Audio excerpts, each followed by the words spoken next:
January 1943. A narrow forest road east of Vyazma lies frozen beneath a layer of brittle snow. The trees stand motionless, their branches heavy with ice. Dawn has not yet broken. Only a thin gray light filters through the clouds, revealing the faint outline of tire tracks pressed into the hardened ground. In the distance, the muffled growl of an engine approaches. A German Sd.Kfz 222 scout car creeps forward. Its turret-mounted 20mm cannon sweeping the tree line in slow arcs. The vehicle. Commander taps the hull twice, signaling caution. Soviet partisans had been reported in these woods, and reconnaissance units had already lost several men to crude but effective traps. Half buried, beside the road lies a rusted shovel. Its handle is splintered, its blade cracked, as if abandoned by a retreating farm laborer months earlier. But beneath the snow, the shovel is wired to a pressure fuse scavenged from an unexploded mine. A length of fishing line runs across the road, invisible to anyone inside the armored car. The scout vehicle rolls forward, 1 more meter and half. The line snaps. A flash. A deafening blast. Steel is thrown sideways. The forest erupts in a shockwave, and the trap they tried to ban proves its worth. The moment raises a larger question. How did such a simple object become a weapon feared across the front? To understand how a rusted shovel evolved into a weapon capable of halting an armored scout car, we must step back into the winter of 1943 a moment, when the Eastern Front hung in a brutal balance.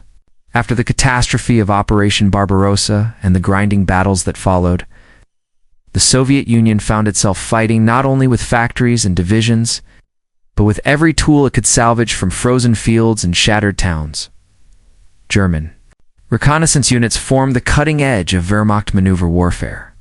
Their scout cars, light, fast, and armed, were designed to probe Soviet lines, identify weaknesses, and strike before large formations ever arrived. Vehicles such as the Sd.Kfz 221 and 222 became familiar silhouettes across Russia's forests and plains. Angular hulls, sloped armor, exposed turrets, and experienced crews trained to notice the slightest irregularity on the ground. But by early 1943, the landscape itself had begun to turn against them. The German advance had slowed. Snowdrifts concealed countless dangers. Melt-freeze cycles transformed country roads into unpredictable trenches of ice. Partisan activity surged behind German lines, forcing reconnaissance units into a constant state of alert.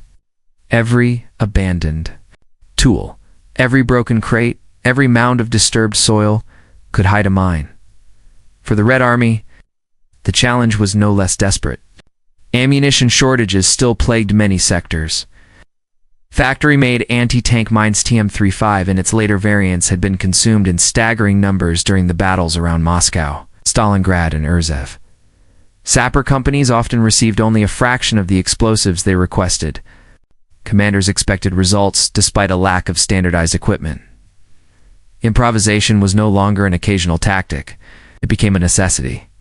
Combat engineers began reusing unexploded ordnance, harvesting TNT from damaged artillery shells, shaping pressure plates from scrap metal, and repurposing agricultural tools as mounting devices or triggers.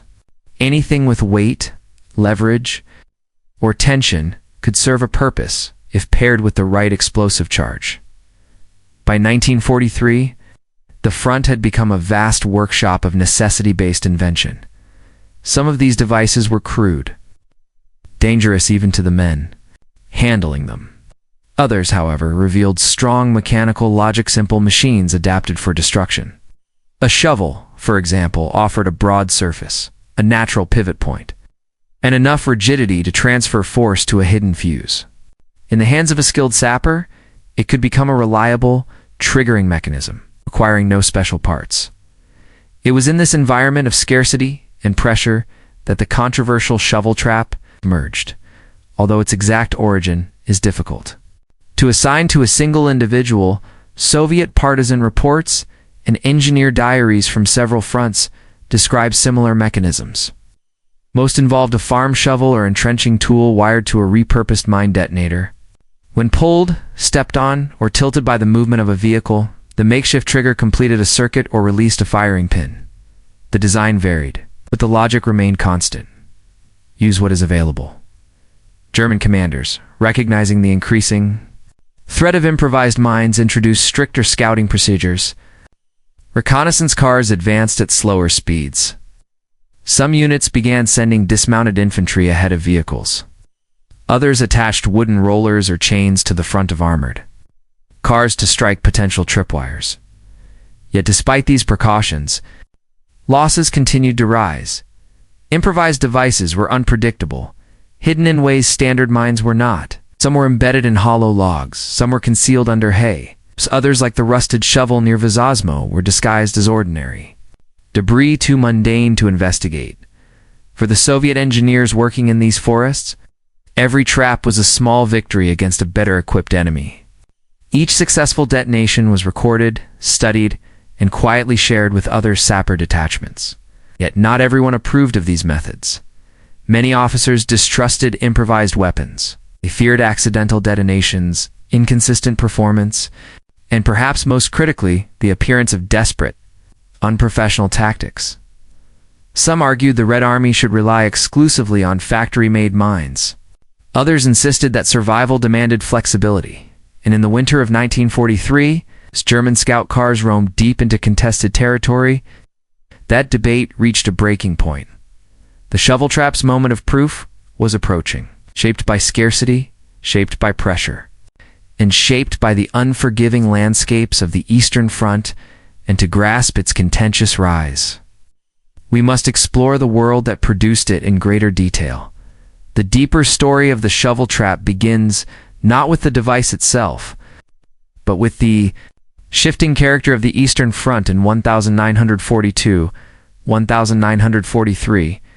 After months of offensive thrusts and counter-thrusts, the battlefield had become a maze of contested forests, shattered villages, and improvised defensive belts.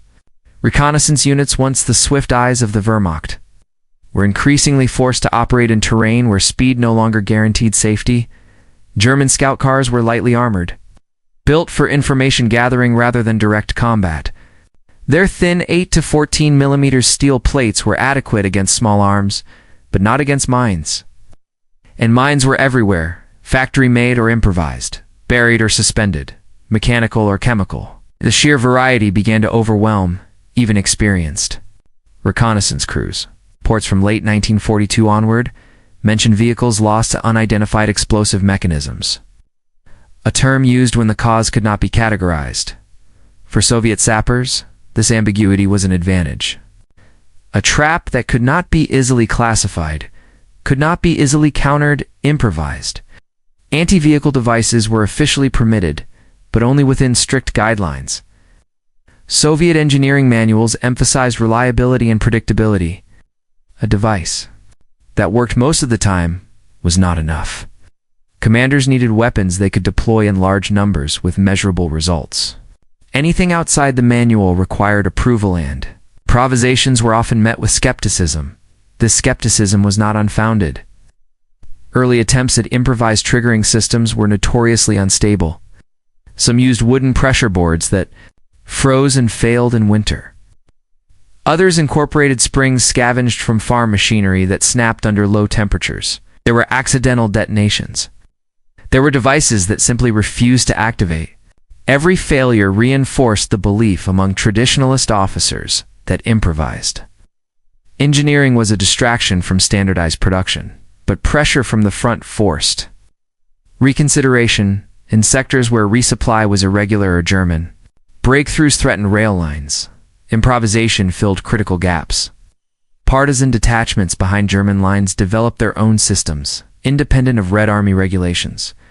Their tactics favored simplicity, minimal parts, easily concealed, quick to assemble, easy to replace. It was in these partisan groups that the shovel trigger concept took recognizable form. Sapper diaries recovered after the war described the reasoning. A shovel provided leverage. When its handle was pressed, pulled, or pivoted, The movement could engage a firing pin or pressure igniter. In some versions, the shovel acted as a crude seesaw. The blade concealed a mine detonator, while the handle formed the contact point. In others, the shovel was used vertically, with a tripwire tied to the shaft, so that any tension triggered a pull type. Fuse. Partisans favored such designs because the materials were abundant. Every abandoned farmstead offered tools. Every battlefield offered unexploded ordnance. The combination created devices that were not only deadly, but economically efficient. However, the Red Army's reaction was mixed. Some officers considered the shovel trap dangerously unreliable. Training bulletins from late 1942 warned against non-standard tripwire constructions utilizing agricultural implements. Field commanders worried about sapper casualties, sometimes banned such devices outright. Others allowed them only under strict supervision, often requiring multiple test detonations before deployment. This resistance frustrated many frontline engineers. Among them was the sapper, whose work would eventually justify the shovel trap. His personal details are sparse in surviving documents typical for partisan-linked engineering roles but unit. Records describe him as methodical, technically minded, and unusually adept at assessing captured German equipment. What made him notable was not just the trap he refined, but the persistence with which he defended its logic. His argument was simple. A weapon should be judged by its function, not its appearance. A shovel might look like debris on a forest road. That was precisely why it worked. By late 1942, he had begun documenting each deployment of his modified shovel trigger. He recorded soil conditions, snow depth, tension requirements, and the average weight needed to activate the mechanism. These were the sorts of details that could convince skeptical officers quantifiable, repeatable, grounded in mechanics rather than luck.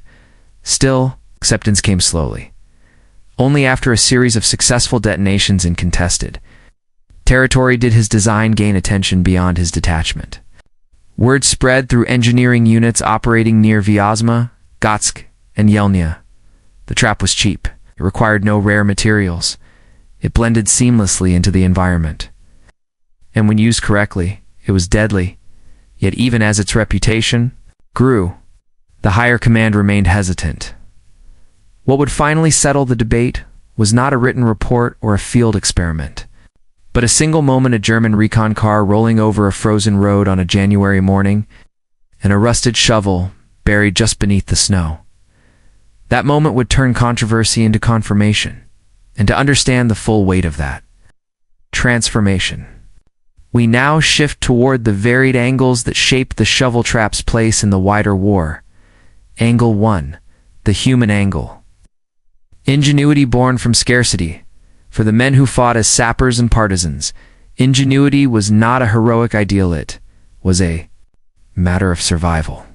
Many came from rural backgrounds, where equipment had to be repaired, repurposed, or completely reinvented with whatever the land provided. This mindset carried into wartime, when factory-made mines were scarce and standardized components were rationed. These men instinctively turned to familiar tools. A shoveltotem was more than a labor instrument. It was leverage, weight, balance. Fulcrum, simple machine before it was a weapon. On the Eastern Front, the environment itself taught improvisation. Frozen soil made digging difficult, forcing engineers to consider alternate ways to anchor devices. Snow concealed everything, offering both opportunity and challenge. Many sappers described the winter of 1942-1943 as a war fought through.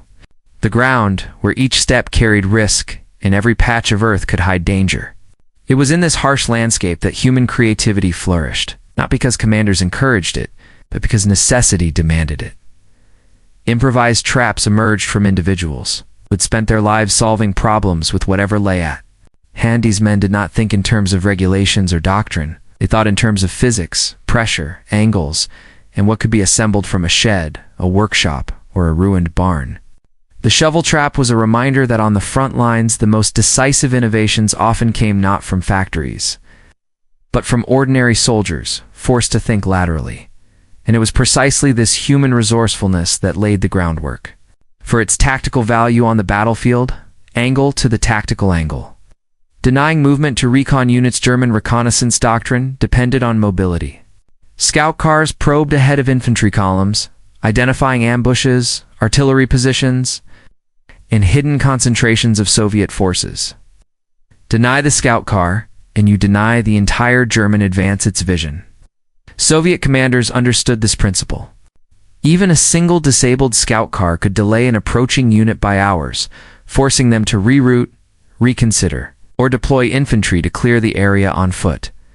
This made roads, forest paths, and river crossings prime locations for traps. Improvised devices, unlike standard mines, could be placed in unconventional configurations. A shovel trigger trap could be mounted sideways between tree roots, hidden under a thin layer of leaves, or positioned to respond only when weight hit a specific point. This unpredictability forced German crews to slow their advance to a crawl. Patrol logs from several German divisions reveal a consistent pattern during this period. Reconnaissance cars frequently halted when encountering suspicious debris, even if it was nothing more than a wooden plank or an abandoned tool. The psychological burden of knowing that any object, no matter how mundane, could conceal a lethal mechanism fundamentally altered their behavior. The shovel trap exploited this vulnerability. German crews were trained to look for disturbed earth, pressure plates, or tripwires. They were not trained to suspect an old farm shovel lying casually beside a road. That familiarity, that harmless silhouette, made the device tactically potent. It blended into the very environment the Germans believed they understood, by transforming the ordinary into the dangerous. The trap achieved a key tactical objective. It forced reconnaissance units to hesitate, and hesitation on a front defined by movement was a weapon in itself. Angle 3. The technical angle. How a shovel becomes a trigger. Mechanically, the shovel trap was deceptively simple. Its effectiveness came not from complexity, but from the application of basic physical principles. A shovel blade provided a broad, flat surface capable of transferring force. Its handle offered a natural lever arm. By burying the blade beneath snow or soil and anchoring a mine detonator beneath it, engineers created a pressure plate that activated when weight wheel, boot, or track pressed down on the exposed portion in pull trigger variants. The shovel handle acted as an anchor for a tensioned wire attached to a standard pull igniter such as the MUV-2. When the slightest force moved the shovel, the igniter pin was extracted, firing the explosive train. Oh. Both variants relied on the same concept. The trap needed to be sensitive enough to activate under predictable force, but stable enough not to trigger accidentally. Sappers refined the design through field testing. They adjusted the depth of burial, the number of supporting stones or wooden blocks beneath the blade, and the angle at which the handle lay across the ground. Some incorporated small wedges to ensure consistent downward pressure distribution. Others used saplings to stabilize the device against lateral movement. The brilliance of the design lay in its adaptability. No two shovel traps were identical, evolved based on terrain, material availability, and the type of enemy vehicle expected. This made them nearly impossible for German engineers to categorize or anticipate. What remained constant was the mechanical logic, a simple tool, repurposed into a precise triggering mechanism. And this technical ingenuity formed the backbone of the more complex angles, still shaping the device's story. Angle for the leadership angle. Resistance to unconventional ideas within the Red Armies. Command structure. Innovation was often met with caution. Standardization provided control, predictability, and accountability, qualities highly valued after the chaotic early months of the war. Officers were trained to trust what could be measured, documented, and reproduced in large numbers. Improvised devices, no matter how ingenious, seem to contradict this order. Reports from engineering battalions show clear tension between frontline sappers and senior officers. Commanders worried that non-standard traps increased the risk of accidental detonation. They feared that poorly constructed devices could waste scarce explosives or misfire at crucial moments. There were also reputational concerns. Reliance on improvised scrapyard weapons could be interpreted as weakness. In this environment, the shovel trigger concept faced strong skepticism. Some officers dismissed it as peasant thinking useful, perhaps to partisans, but not befitting a professional army. Others acknowledged its promise but considered it too unpredictable for coordinated defensive operations. The sapper responsible for refining the design spent months defending his work.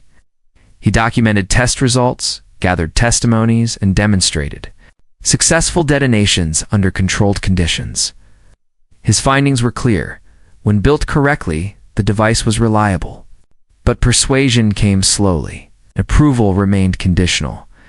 The near ban of his design stemmed not from lack of merit, but from a fear of disordered institutional reluctance to embrace a weapon born outside doctrine. That reluctance would persist until the device proved itself in the only arena that mattered: the battlefield. Angle 5, the enemy angle. The growing anxiety inside German recon units to the men riding in German scout cars, the Eastern Front had become a landscape of hidden dangers. Light reconnaissance units relied on speed and visibility, not armor, for survival. But improvisation altered the terrain. Suddenly, everyday objects, barbed wire, clothing, logs, tools took on a threatening ambiguity.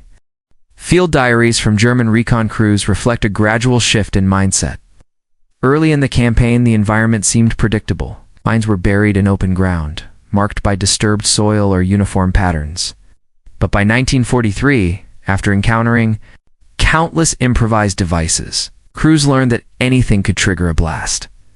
One sergeant described it succinctly: every road became a question. The shovel trap heightened this uncertainty. It was not only its design that made it dangerous, but its familiarity. German crews were trained to distrust unusual shapes, irregular ridges, or strange markings. They were not taught to distrust commonplace agricultural tools. A shovel lying half-hidden at the roadside blended too well with the rural landscape. Some units attempted to adapt. Commanders stressed slower advances. Drivers kept eyes fixed on the ground ahead, scanning for wires, stakes, or compressions. But no amount of training could fully counter a device intentionally disguised as the mundane.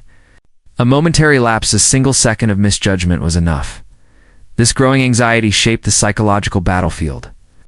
When reconnaissance slowed, entire formations slowed with it. Fear of improvised traps forced caution where speed had once been doctrine. And in this environment of doubt, the shovel trap thrived. Angle 6, the psychological angle. Turning the ordinary into the deadly war often transforms landscapes, but improvisation transforms perception.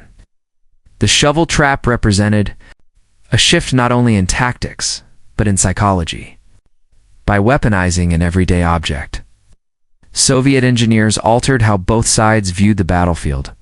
For Red Army units, the trap became a symbol of empowerment. It allowed poorly equipped sappers to strike at technologically superior enemy vehicles. Using simple tools and scavenged explosives, each successful detonation carried a message. Resourcefulness could match machinery. For German units, the effect was different-hand, more corrosive. The trap blurred the line between harmless and hazardous. A farmer's field tool, once ignored, now demanded scrutiny. The familiar became a source of suspicion. This erosion of trust in the environment mirrored the larger deterioration of German confidence during the mid-war period. Anything could be a threat. Everything had to be questioned. In winter, when snow covered the ground in concealed shapes, this psychological pressure intensified. The landscape became a canvas for doubt. A scout car commander could never be certain whether he was looking at debris, camouflage, or death. This shift in perception, this transformation of the ordinary into the ominous, was one of the trap's most powerful effects. And it set the stage for the moment when skepticism, fear, innovation, tactical necessity converged in a single, devastating blast. That moment would come on a frozen road near Vyazma, where a rusted shovel waited beneath the snow, the winter. Landscape around Vyazma had fallen silent after weeks of scattered fighting. Snow lay heavy on the pines, absorbing the distant rumble of artillery. The forest roads, once busy supply lanes during the German advance, had narrowed two thin passages, carved by reconnaissance patrols. What movement remained took place cautiously, almost nervously, as if the land itself resisted every intrusion. It was along one of these roads that a Soviet sapper detachment prepared the device that would settle the debate surrounding the shovel. Trap. The team had been operating in the area for several weeks. Their mission was simple and unforgiving: disrupt German reconnaissance lines, force delays, and expose scout units to partisan harassment. But with supplies dwindling, factory-made mines ran out quickly. Each remaining explosive charge had to be paired with a reliable trigger. The shovel trap remained controversial, still viewed by their supervising officer as unstable and unsoldierly. Yet field conditions left little choice. The sapper responsible for refining the device studied the chosen site with methodical care. The road curved slightly to the right, forcing vehicles to track close to the tree line where snow packed unevenly. A shallow depression, almost invisible, provided the ideal location to conceal the shovel blade. He knelt, brushing aside ice crystals, and tested the firmness of the soil beneath. It was frozen, but not enough to prevent the blade from settling. The team worked quickly, aware that German patrols typically passed just after dawn. From a pouch wrapped in cloth, the lead sapper withdrew a salvage detonator, taken from an unexploded TM-35 mine, the small block of TNT it would ignite. The components were crude, irregular, scraped clean of their original casings. Yet the mechanism remained sound. A few meters away, another sapper kept watch with a submachine gun, scanning the forest for any sign of movement. Piece by piece, the trap took shape. Shovel blade was buried shallowly, its rusted surface blending seamlessly into the frozen earth. Thin layers of snow were swept back over it, leaving only the faint outline of a tool that might have been dropped months earlier. The handle lay across the surface, tensioned by a nearly invisible length of fishing line stretched across the road.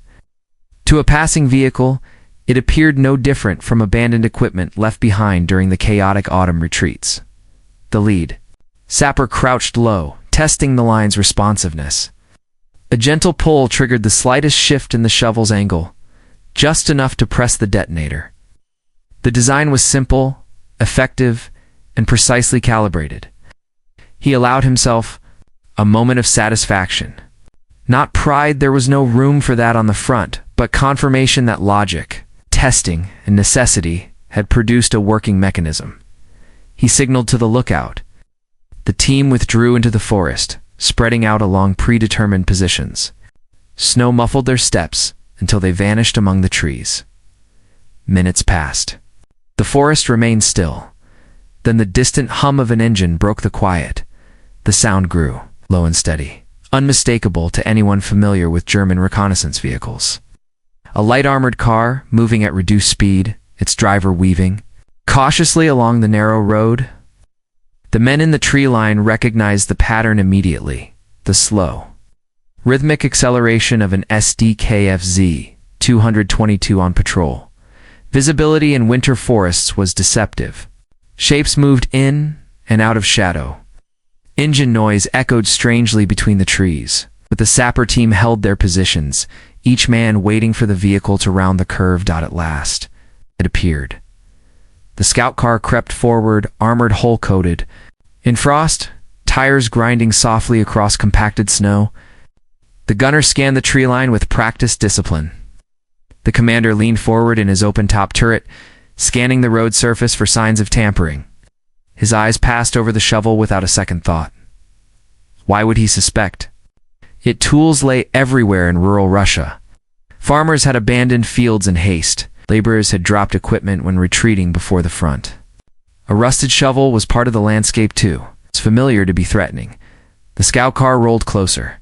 The fishing line tightened. A single meter remained.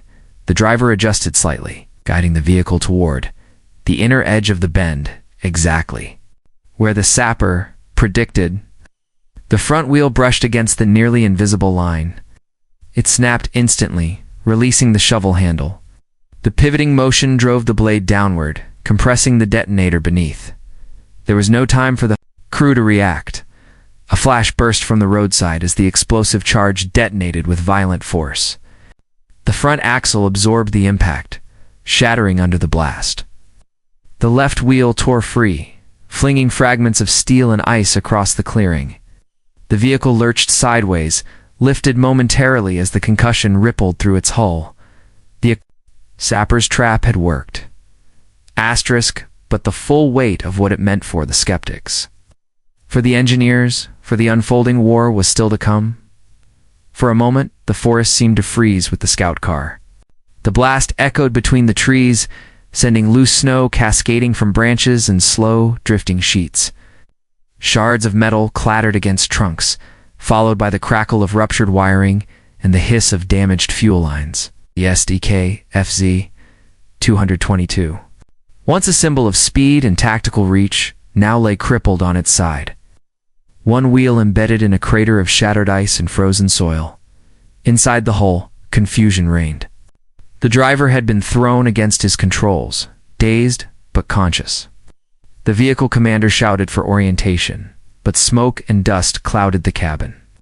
The gunner, momentarily blinded by the flash, attempted to rotate the turret but found it jammed, its gears warped by the shockwave. Training dictated that the crew dismount quickly in the event of a mine strike, but the explosion had twisted the side hatch, trapping them inside. From the tree line, the sappers watched with practiced stillness. Their job was not to assault the vehicle. Partisans positioned elsewhere would decide that, but to confirm the trap's reliability. A successful detonation, followed by vehicle immobilization, was all they needed. Anything beyond that was considered a bonus. The scout car tilted slightly, settling into the crater. The engine sputtered, choked, then died. What remained was the sound of wind through frozen needles and the faint metallic groans of stressed armor cooling in the winter air. The lead sapper exhaled slowly. The tension that had held him since dawn eased, replaced by a quiet certainty. The device had not failed, did not misfired, jammed, or detonated prematurely. It executed exactly as intended. Within minutes, partisan riflemen emerged from deeper positions, moving with deliberate caution. They opened fire on the immobilized car, forcing the surviving crew to surrender. The skirmish was quick and efficient over in less than a minute, but its significance lingered far longer than the gunfire. One of the riflemen retrieved the twisted remains of the shovel, still wired to fragments of the detonator. He held it up, examining the angle of the break, then passed it to the sapper who had designed the mechanism. The sapper turned it over in his hands, studying the fracture points. He recognized the pattern, instantly evidence of a clean mechanical action. The kind he had insisted was possible despite doubts and objections. The supervising officer arrived moments later, his breath heavy from the cold and the hurried march. He surveyed the wreck, noting the severed wheel, the crater depth, the deformation of the axle. His skepticism, once firm and unmoving, wavered in the face of undeniable evidence. The trap had not been a desperate improvisation. It had been a functional, reliable weapon. He approached the lead sapper. There were no grand declarations, no praising words, no formal reversal of previous objections. Thought the officer's brief nod held more weight than any written approval. In the Red Army of 1943, where efficiency and survival overshadowed pride, such acknowledgement signaled a shift in doctrine. The news spread quickly. By the time the partisans and sappers withdrew deeper into the forest, word of the successful detonation had already passed through their scattered network. Reports were compiled and sent to regional commanders. Diagrams of the shovel trigger principle were sketched on scraps of paper and copied by other sapper detachments. Within days, improvised traps of similar design began appearing along forest routes across the sector. German after-action reports captured the growing concern. Scout units noted an increase in camouflaged mechanisms employing common tools, and recommended heightened caution in rural areas. Some units proposed that even familiar-looking debris be cleared or shot from a distance before vehicles advanced. But such measures were slow, impractical. They stretched reconnaissance protocols to the limit. The shovel trap had done more than disable a single armored car. It had altered the psychological terrain. It forced German crews to reevaluate every object lying on or near a road. It compelled commanders to divert time and manpower to clearing paths previously considered safe. And in a war where logistics and momentum were decisive, even minor delays accumulated into strategic consequences. The success near Vyazma became a reference point, a case study illustrating the effectiveness of improvised engineering solutions when executed with precision and understanding. It demonstrated that innovation did not always come from industrial might. Sometimes it came from the hands of a sapper kneeling in frozen soil, trusting physics, judgment, and the mechanical reliability of a rusted tool. But the full impact of that moment, the shift in doctrine, the adaptation of both armies, the changing rhythm of reconnaissance would reveal itself only in the aftermath that followed. The destruction of the scout car near Vyazma did not remain an isolated incident. In the weeks that followed, the event circulated through Soviet engineering channels with surprising speed. Reports, though brief and written under difficult winter conditions, emphasized the same conclusion. The improvised shovel trigger mechanism had performed reliably under combat pressures. In an army where resource scarcity was a constant obstacle, such confirmation carried undeniable weight. Field commanders in the region revised their stance almost immediately. Orders that had previously discouraged or outright banned improvised triggering devices were quietly loosened. Sapper detachments were instructed to utilize available materials as required, a subtle but significant shift in policy. Had once been viewed as unsanctioned improvisation, was now recognized as practical adaptation to the realities of the front. The sapper who refined the design became a reference point not formally honored, but acknowledged in the unspoken way that frontline soldiers often are.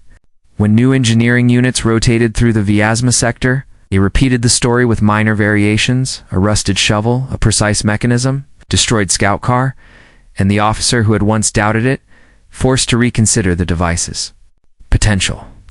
These narratives, grounded in a real engagement, helped accelerate acceptance of the concept. As word spread, other detachments replicated the trap, adjusting it to local terrain and available materials. In forest-heavy regions, the shovel blade was partially embedded in tree roots or concealed under branches. In steppe areas, sappers positioned the handle beneath thin soil ridges to ensure maximum downward force. The adaptability of the design allowed it to proliferate far beyond its point of origin. Partisan groups, already accustomed to using whatever equipment they could capture or salvage, embraced the device even more readily. For them, the shovel trap represented an ideal weapon cheap to build, quick to deploy, and naturally camouflaged within rural environments. Reports from Belarus, Smolensk, and the Bryansk forests mentioned similar mechanisms being used to ambush reconnaissance cars, supply wagons, and even lightly armored half-tracks. These successes also caught the attention of higher-level Soviet engineer commands. While formal manuals did not immediately adopt the shovel trigger as a standard device, training bulletins began referencing non-standard mechanical triggers utilizing agricultural tools, acknowledging their value in irregular conditions. By mid-1943, engineer schools taught simplified versions of such mechanisms as part of field improvisation training. Standardization, however, remained partial. The Red Army's vast scale and diverse operating environments made it impractical to enforce a single design. Instead, the shovel trap became part of a broader philosophy spreading through Soviet frontline engineering. The belief that effectiveness, not conformity, should guide battlefield innovation. The psychological impact on German reconnaissance units continued to grow. Each additional report of a disabled or destroyed scout vehicle reinforced the lesson learned near Vyazma, that the Red Army's ingenuity could not be dismissed. German crews entering forested sectors became hesitant, sometimes dismounting unnecessarily or rerouting entirely when encountering debris that seemed even slightly out of place. And this sharpening caution, this subtle erosion of confidence, had cumulative effects. Reconnaissance slowed, response times stretched. Routes once considered routine became contested. The battlefield's rhythm changed, dictated not only by firepower and maneuver, but by the unseen threat of improvisation. Yet the broader consequences of this shift would become fully visible only in the deeper aftermath, where adaptation met counter-adaptation, and each army sought to impose its will upon terrain, increasingly shaped by hidden dangers. The German response to the rising threat of improvised traps was swift, but not immediately effective. Reconnaissance. Units were instructed to adopt more cautious procedures. Dismounted, scouts were to walk ahead of vehicles. Debris was to be cleared manually, and suspicious objects, no matter how ordinary, were to be examined from a distance. These measures slowed patrols to a fraction of their previous speed. 4 light armored vehicles like the Sd.Kfz 222. Built for speed and flexibility, this new caution was crippling. Some units attempted mechanical countermeasures. Wooden rollers were attached to the front of armored cars in hopes they would trigger tripwires before the vehicle passed over them. Chains dragged behind the wheels to sweep aside low-lying objects. But these adaptations were inconsistent and often impractical. In dense forests or narrow rural roads, the very landscape that favored the shovel trap undermined efforts to neutralize it. German engineering officers filed reports noting that improvised Soviet devices displayed significant variation, making categorization difficult.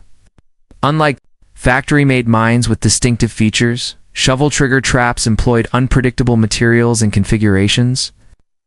A mechanism encountered in one village bore little resemblance to the next, encountered 20 kilometers away.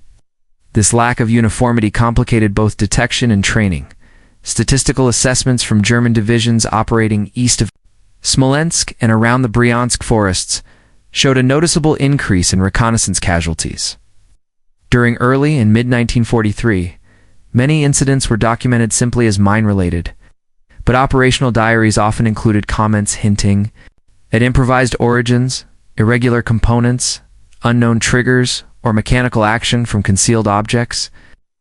While not every case involved a shovel-based device, the broader category of disguised improvised triggers clearly accounted for a growing share of losses. The cumulative effect extended beyond reconnaissance. Infantry units became wary of advancing along secondary roads. Supply convoys hesitated to enter forested routes without clearance teams. Armored units resisted moving without full reconnaissance, even when orders urged haste.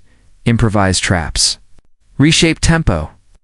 And in war, tempo is a weapon as real as any rifle or cannon within the Red Army. The success of these devices contributed to a shift in engineering doctrine. By the time major offensives resumed in mid-1943, Soviet engineering brigades were encouraged to supplement factory-made mines with field-expedient devices whenever needed. This was not a formal decree, but a practical acceptance shaped by months of battlefield evidence. Materials were collected systematically. Broken tools from abandoned villages were gathered and stored in small depots. Unexploded ordnance was flagged for sapper retrieval. Engineer notebooks from this period contained sketches of dozens of improvised mechanisms, some using shovels, others using axes, saw blades, wagon parts, or farming equipment repurposed to trigger explosives through pressure, tension, or displacement. The shovel trap near Vyazma was simply one example, but it was the one that catalyzed broader acceptance. In German accounts, the psychological toll became increasingly visible. Scout car crews reported heightened stress and fatigue. A single piece of roadside debris might halt an entire patrol. One division's reports described constant vigilance to the point of exhaustion, a phrase reflecting a battlefield shaped not only by firepower but by fear of hidden threats. This erosion of confidence coincided with mounting manpower shortages, forcing German commanders to conserve experienced recon crews who could interpret terrain under these new conditions. Yet no amount of experience could fully restore the sense of security lost when everyday objects became weapons. As the war progressed into 1944, factory-made Soviet mines once again became more plentiful. But the memory of improvised traps remained, embedded in engineering doctrine and frontline culture.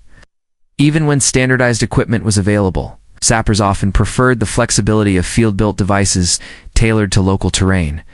And on the German side, reconnaissance doctrine never fully recovered from the cumulative disruption. By the time the front began collapsing westward, caution not confidence defined their movements. The consequences of a single improvised mechanism, refined by necessity and proven in the frozen forests near Vyazma, had rippled outward, shaping behavior, slowing armies, and redefining how both sides understood the land itself. What remained was a final question. What does such an invention tell us about war, human creativity, and the thin line between tool and weapon? In war, some inventions emerge from laboratories, factories, and design bureaus. Others rise from cold soil, shaped by hands that understand the feel of the earth, the weight of a tool, and the rhythm of necessity. The shovel trap belonged to the latter. It was not a weapon conceived in a planning room or drawn on technical blueprints. It was a device forged by the quiet logic of men who fought close to the ground, soldiers and partisans. It relied on instinct as much as training. Its legacy was never about the steel it destroyed, but the assumptions it overturned. A simple farm tool, rusted and half-buried, forced a mechanized army to slow down. It reminded commanders that the battlefield was not solely defined by armor thickness, horsepower, or standardized doctrine. It could also be shaped by the unexpected, the improvised, the deceptively ordinary.